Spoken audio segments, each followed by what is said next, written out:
Oh my goodness. Okay, so putting my ministerial hat back on. Um, I will tell you that that song got me, and I will warn you that if you are new here, you can expect that to happen. That the music and the people and there's almost a tradition when we are meeting live that you sit in the back row for about 3 months and just cry out all of the crap that brought you in. And obviously, even 10 or 20 years in, like it is for me, sometimes that happens again. So, we are living in the question, and I will tell you that as an American, as a high performer, living in a question without answers is really flippin' uncomfortable. And spirit always comes through. Spirit has always come through. Spirit doesn't know how to do anything else but come through. And that's what it wants to do. If you think of God as pure energy that wants to move into form because that's its nature, then you will have a close idea of how we talk about the energy of life, the energy of the universe, the energy of beingness, which we also call the energy of love. Love can do so many things that we never, ever would have considered based on how we were raised. And that doesn't really matter where on the planet you are right now or when you're listening to this. If you were raised on planet Earth in a human body, we are all taught that there are certain limitations, that perhaps it only gets so good, that most of us will go through a period of really, is this all there is? And because I am living the visioning process right now, which is our topic for the month is the visioning process. And because I'm living that, I will tell you that sometimes it gets kind of raw to realize that your best days, the days you worked so hard to get to, are just barely a glimpse of what is possible and who you really are. The days that I thought were my very best days are nothing. There is so that's survival. Surviving well, maybe. But what we're taught we can do and be and have is just the very barest, tiny little glimpse of the ecstatic life that is living within us and wants to express in the world. And if we can come together in the name of love and let spirit show off, let love show us what it can do, then there are many, many more great things that we had never considered as options for us. And they are beautiful and they are good. And frankly, some days they might even be a little bit overwhelming and scary. And that's okay. If that's where you are right now, that you think you're holding on by your fingertips and the idea of surviving another day is just more than you can think about, don't worry about it. God's got this. And you're allowed to just sit there and cry until God comes through, or giggle, or do whatever you need to do. If you think you're on top of the world and you worked really hard to get there and you did the work, I promise you there's more coming. And if we're going to allow love to pour through us, there will be times we have to surrender the things we thought we really, really needed. I'm coming to a greater understanding through this visioning process of the deep, deep love that the cosmic self is within each person. Now, today we're talking about living in the question, but the theme for the month is entitled Open to Possibilities. And my question to you is, are you? Are you open to possibilities?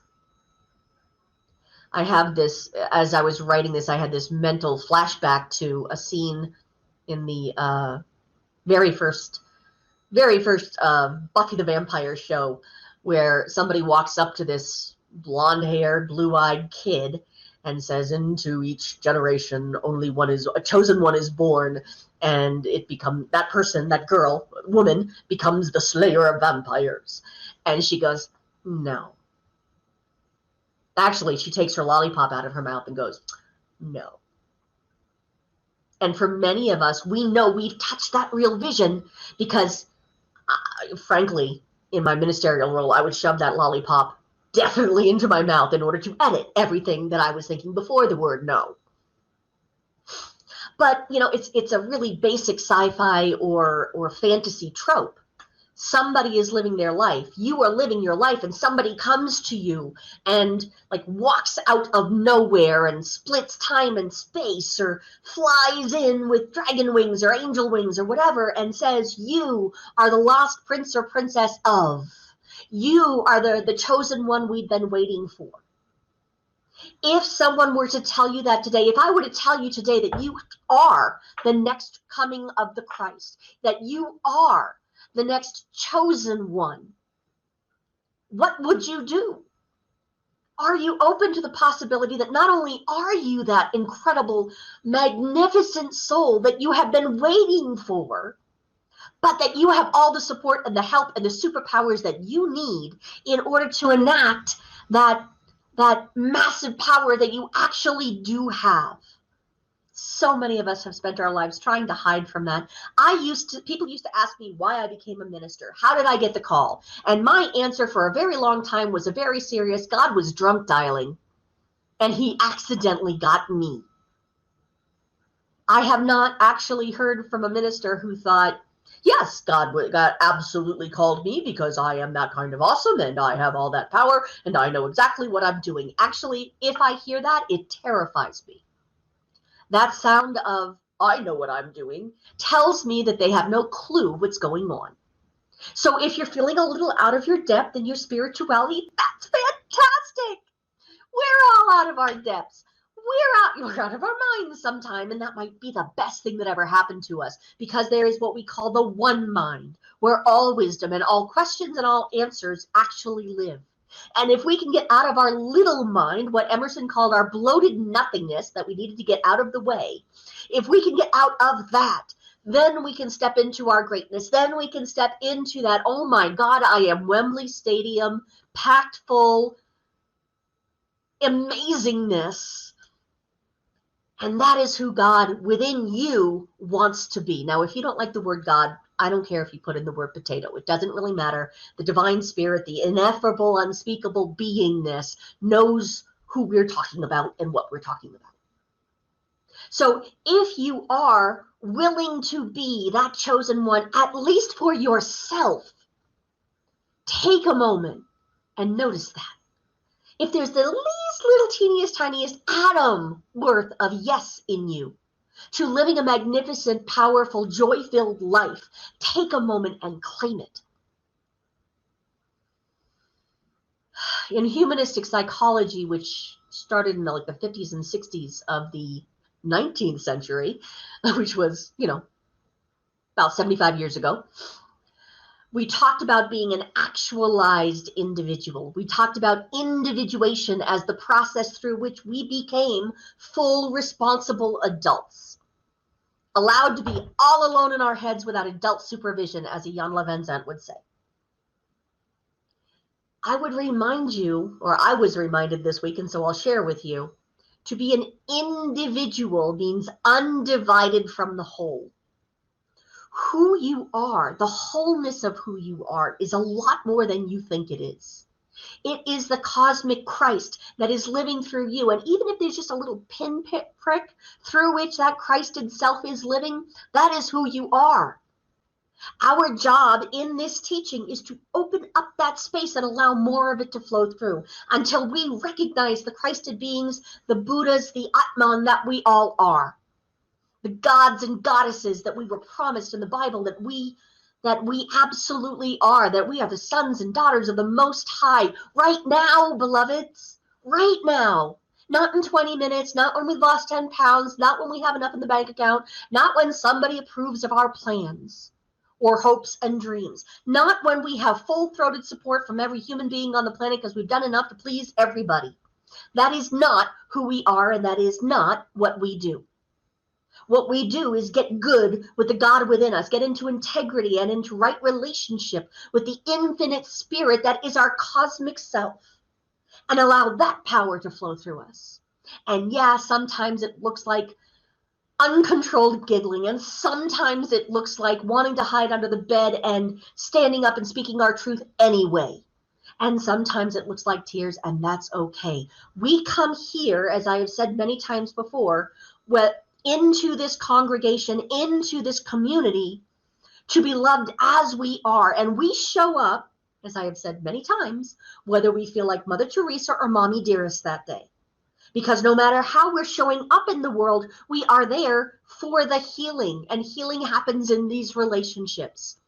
It might be that I need you to show up in your pain and in your brokenness because I need to be reminded that it's okay for me to be in my pain. Because I might need to be reminded it's okay for me to show up as a healer that day and be there for you. You might need to show up on the days you're feeling strong and like you don't need this because somebody else just needed you to smile and sit down next to them. Or throw something into the chat saying, this is a good day and we can do this.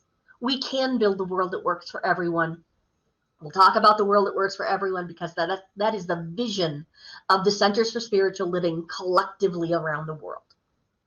So I'll remind you that when we talk about visioning, this is a process. It is a tool that we use, but it is also a process we go through in which we move out of our victimhood. I talked about all of this last week, so if you have no idea what I'm talking about, please go back and listen to last week's talk. We move out of our victimhood and become the powerful beings we are using the tools taught by Science of Mind. This month, I'm going to do something really crazy. Having taught you all of these tools and helped you get out of our version of hell, whatever that might look like, where it feels like everybody else is in charge of your life or something else is in charge of you, give you all of these tools, help you feel in charge. Now I'm going to ask you to let go of all of them. Let go of that sense of power. Let go of that sense of control and surrender it all to the cosmic self that you really are, because that's where the capital P power is. Now, when I talk about visioning, often, and I'll be honest, this is the way I was taught it, it feels more like I'm brainstorming. I'm having good ideas. And so we come together and we leave with a list of things to do or a set of goals.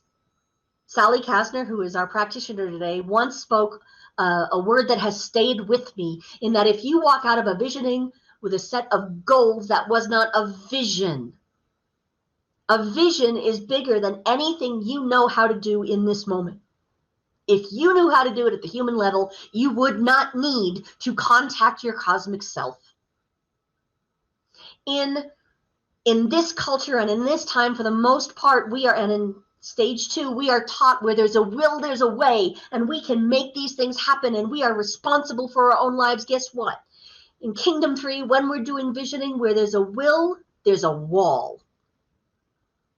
Reverend Dr. Michael Bernard Beckwith says, where there's a will, there's a wall, but where there is willingness, where you will get your own bloated nothingness, your ego, in the negative sense, out of the way, then a way is made where there was no way. I can sit down in my prayer chair, and I'm learning how to do this day by day, when everything looks like it has just gone nuts and I don't know what I'm doing, and I'm frustrated and I'm angry and I'm whatever other things are going on, or I'm incredibly happy and I still don't know what's going on. I can sit in my prayer chair and Spirit within knows to show me just the next step. Now, for those of us who have been in our lives control enthusiasts, that can be crazy making. I want to know where I'm going, how I'm getting there, where is the bus transfer, what exactly is mine to do, and who can I count on to do the other parts of the job, and if they're not doing their job, what can I do to have control over them? God, I'm so ready to let go of that burden.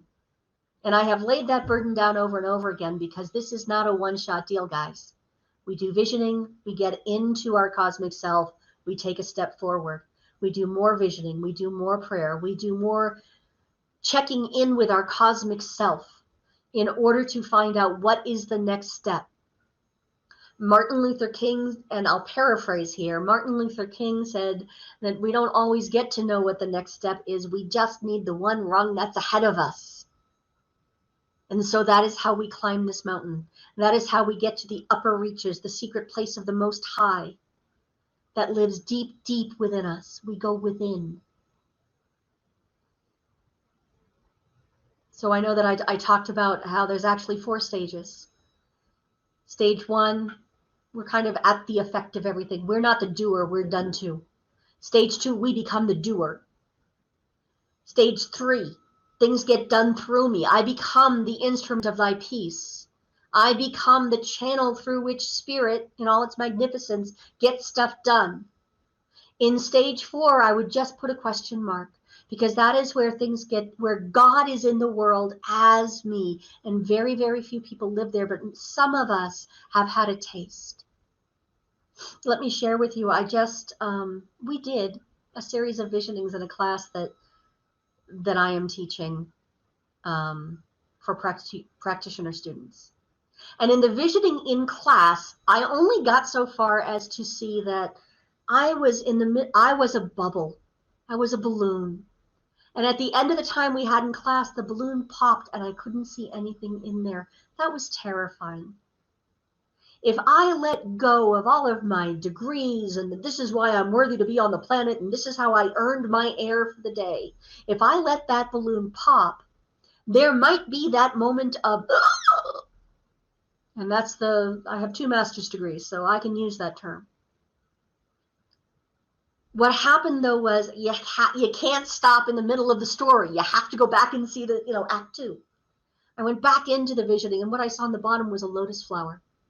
And suddenly, because I had let go of that balloon, what I saw was that the lotus flower had air, had the ability to get the nutrients it needed. And then I saw myself as a chick coming out of the egg, that I had outgrown the old sense of who I was, and it was time to become something new and stronger. And as we move into Kingdom 3 consciousness or Stage 3 consciousness, we may tick some people off. As we step into our greatness, people who have needed us to continue playing small or continue placating or continue whatever old behavior doesn't actually serve us, those people might be upset or angry or scared. Heck, you might be those people. And that's okay, because it's not, don't stop in the middle of the good story. Keep reading, keep watching that great play and see, in theater, what we know is at the end of Act 1, you leave some tension. Usually that's the darkest part of the show. That's where everything has gone wrong. And so people don't leave during intermission because they need to make sure that, your hero or heroine comes back and everything's okay. So in visioning, you got to make sure you don't stop before it's too soon. Something you need to know is that, as Ernest Holmes said, God can only do for us what God can do through us. So in the visioning practice, what our job is to surrender to that higher voice, sit with it, be willing to keep coming back to it until you're sure you've heard clearly, keep coming back to it until you're sure you've gotten the message, and then become the person, become the being who can live in the world you just mentally created. There is no point in creating a world that works for everyone if we don't live in it. Take a deep breath and breathe that in. We are already worthy of living in heaven here on earth without having to die for it, without having to be crucified for it. You are already worthy. Say it again, and I'm going to keep saying it until y'all believe me. You, in this moment, are worthy of heaven. You, in this moment, are not just the beloved of the divine, but someone God likes. And if you drink beer, God would like to have a beer with you. If you just like to kick back and sit and talk, God would love to be invited into that place where you get to just kick back and sit and talk and not have to wear shoes or be formal or, make it look like you never get indigestion or whatever. God already knows if you snore. So it's okay. Exactly as you are in this moment without changing anything. You are already a Christed being. The difference between us and the master teacher Jesus some days is that he always, at least the parts where he knew it, got written down. If there were days he forgot, like some of us do sometimes, those parts didn't get written down. Buddha might have had bad hair days, as I've always seen him as bald, but who knows? We get to be our fully Christed self and our fully human self with all the messiness and the richness and the joy and the power and the good and the scared all at once. We get all of that because the divine, Mother, Father, God, that thing that is beyond gender, loves us as we are. And so if we are willing to become that cosmic self, then we get to experience the world in which a cosmic self can live. And so you have to be willing to give up control, if not power. You have to be willing to give up your small idea of what, I never forget reading that Freud said that the whole point of his version of psychology, the point was to get to a normal human level of misery, or a normal level of human misery. Oh, dear God, I hope we can do better than that. I know we can do better than that. I know my God can do better than that. And so I ask you to join me in one of our other forms of spiritual practice right here and now, that which we call spiritual mind treatment. And this is our version of prayer. Anyone can learn how to do this. And I offer it to you now. Take these words for your own. If I say I, take it as if you were saying the I. And take what works for you. And just don't worry about the rest. Because in this moment, God is. There is a divine, pure, and perfect love that exists, that has always existed, that exists within time and outside of time. That is bigger and better and more love and more power and more peace than the human mind can contemplate. And so we take in as much as we can and recognize that there is more and more and more good to come. And not only that, we are both surrounded and indwelt by that love. Every single cell in our bodies is awash and alive in that love. It is that divine intelligence that is moving every single body part, every single system, every single cell. Not just within our own bodies, but in the air around our bodies and in every body and in the body of our affairs that we could possibly imagine. It is bigger and better and far more intense and good. And so we just trust in that and take our little individuated piece of it and revel in the good that is right now. Revel in the truth of who we are, knowing we cannot be separated from that good, knowing that we are one in God. And that God is in, through, as, and for each and every one of us. I speak a word of truth about everybody within the sound of my voice right now, no matter when they're hearing this. I speak a word, capital W word, the Logos itself. I claim and know and see as a real thing within the mind of God, our perfect lives. I see the absolute health. I see the wholeness. I see the perfection. I see the flow, the massive cataract of abundant good, no matter what form we're talking about, the financial good, the physical good, the emotional good, the good of our family and friends, the good of people we've never even met before and probably never will inform. So much good that even if our shadow passes over somebody, that too is a healing act. I know and claim such good and such truth and such a bright light of love within each and every one of us that our very presence causes the air to vibrate with love and power and healing, and it affects people all around us, whether we ever meet them or not. I know that that is the truth of our being here and now, and that there is no room within this infinite good for anything else to exist. And so I deny and reject anything that looks like poverty, sickness, sin, death, unhappiness, anything except the love that is the truth between all souls. I claim that here and now. Not when it's convenient for somebody else, but right here and now. I know that having spoken this truth, it is undeniably already at work within the mind of God. I have stood witness to something that has always existed within the mind of God, and the laws of nature themselves have already swung into action with a resounding cosmic yes. There is nowhere else to go and nothing else to be but this good, and for that my heart sings. I am grateful for the power of this moment and the power of the people now resonating in this word with me as we collectively allow Spirit to get on with it and affirm together, and so it is.